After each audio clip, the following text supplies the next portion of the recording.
Hello everybody, I'm Daryna Barykina, beauty photographer and a self-portraiture artist, and in this video I'll show you how to take the perfect selfie. This is a very common question on social media. How do I find my perfect angles? How to set up lights? Well, today I teamed up with one of the most favorite apps among beauty gurus, beauty and lifestyle bloggers. It is Facetune 2. And we packed this video with tons of lighting tricks and some really cool editing secrets.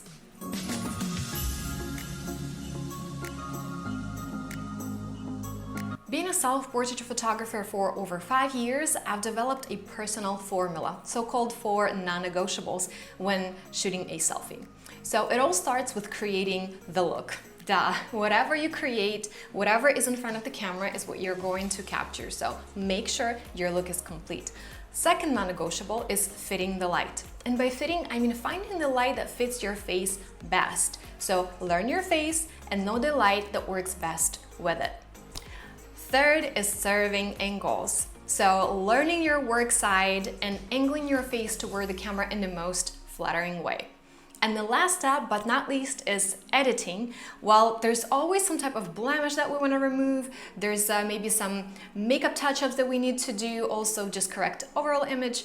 Well, whatever it is, during this step, in this last step, we have control over the entire final result, and it just happens to be my favorite step. Well, now let me demonstrate all 4 steps so then you know how this process looks in action. And the first thing I will do is create the look. This is my look for a selfie tutorial, and I actually took some advice from TikTok. So this blogger was saying that simple top, golden jewelry, and sleek hair part down the middle should make you look polished and expensive. You be the judge and tell me in comments if you think that that's true. I also put a spin on it and added my personal element, my personal touch, which is tons of golden shimmer, because I want the selfie to be all about makeup.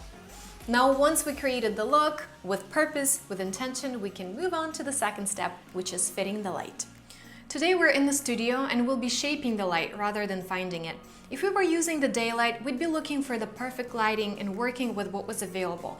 But in the studio, light is fully in our control and we will place it in the way that is most flattering for my features. I've created a simple but super effective light setup using continuous lights only. So makeup artists and beauty bloggers would really appreciate this one. Well, first of all, it's already here. You can see how pretty it is. But also imagine having your photos and videos look the same. So because these lights are continuous, you can totally achieve the similar look for both your photography and your videos.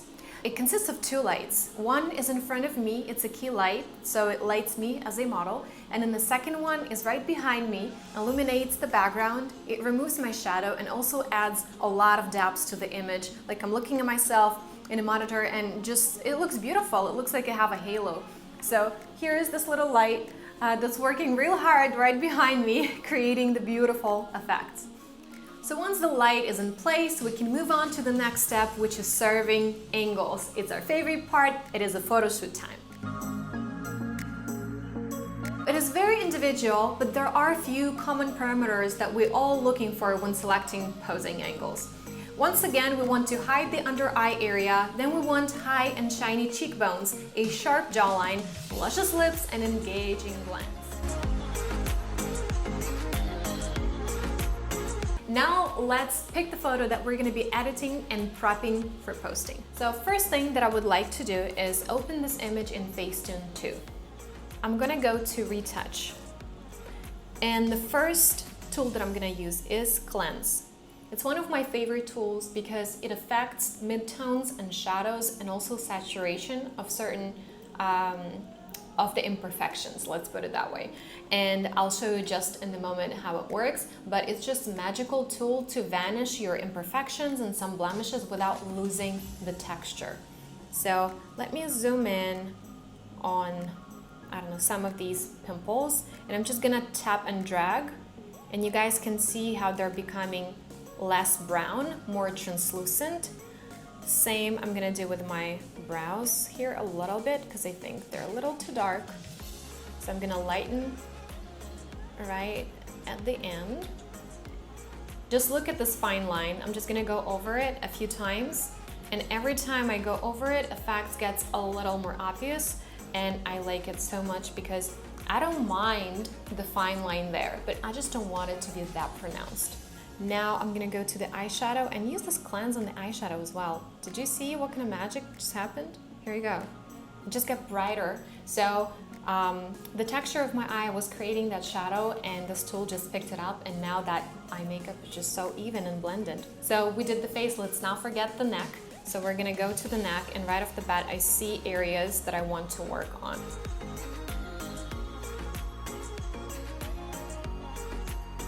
Now we're gonna shift to smooth. So smooth is that tool that makes your skin smoother. It makes it appear more diffused. That's the word I like to use for the tool because it does not blur your skin. It makes it more diffused. And you'll see in just a moment how gentle it is. So I'm gonna put this on my under eye area. I can use it to blend eyeshadows a little bit better. Here we go, fine lines also, right? And some more eyeshadow, perfect. A little bit on the forehead, just a touch. So all the effect that I just applied, if I think that it's too much, I'm gonna drag the slider back and undo it, sort of. So if we zoom in this area, you can see how it's now nice blended and diffused, but if I decide that this is too much, I can go back and manage how much of that effect I want applied. Next, we're gonna go to Reshape. So with Reshape, I want to add volume to the hair. I'm gonna go to Reshape, and I'm gonna zoom in just a tiny bit, and I will pull and drag gently over here on the edge of the hair, just a little bit. I don't want to overdo it. One more thing that I would like to do is eyes. We're gonna go to eyes, zoom in. I'm gonna pick color, and I will go all the way till the end and find white. So by doing that, I'm adding like just the texture of my natural eye. I'm brightening that texture. Maybe increase a little bit and go to whiten, and we're gonna whiten the eyes just a touch. What else can we do? I think we can just add a little sharpness and we're good to go. Okay, so I'm going to the sharpen area. I'm sharpening the image. Here we go. Perfect, just enough. And color, we're gonna bump up that. Maybe decrease the brightness a little bit to just add some more depth to the photo. Maybe the last thing I want to do is add a filter. So one of my favorite solutions for any image that has a lot of yellow, beige, gold colors in there, usually they turn out a little green, so I'm gonna go to ultraviolet. I'm gonna pick this pink. It's too much, I know, but we will go all the way back and we'll add just a touch of it to neutralize the green with that pink. So you guys can see the before and the after. It looks more appealing. The skin tone looks more on the peachy side. So that's one of the tricks for you.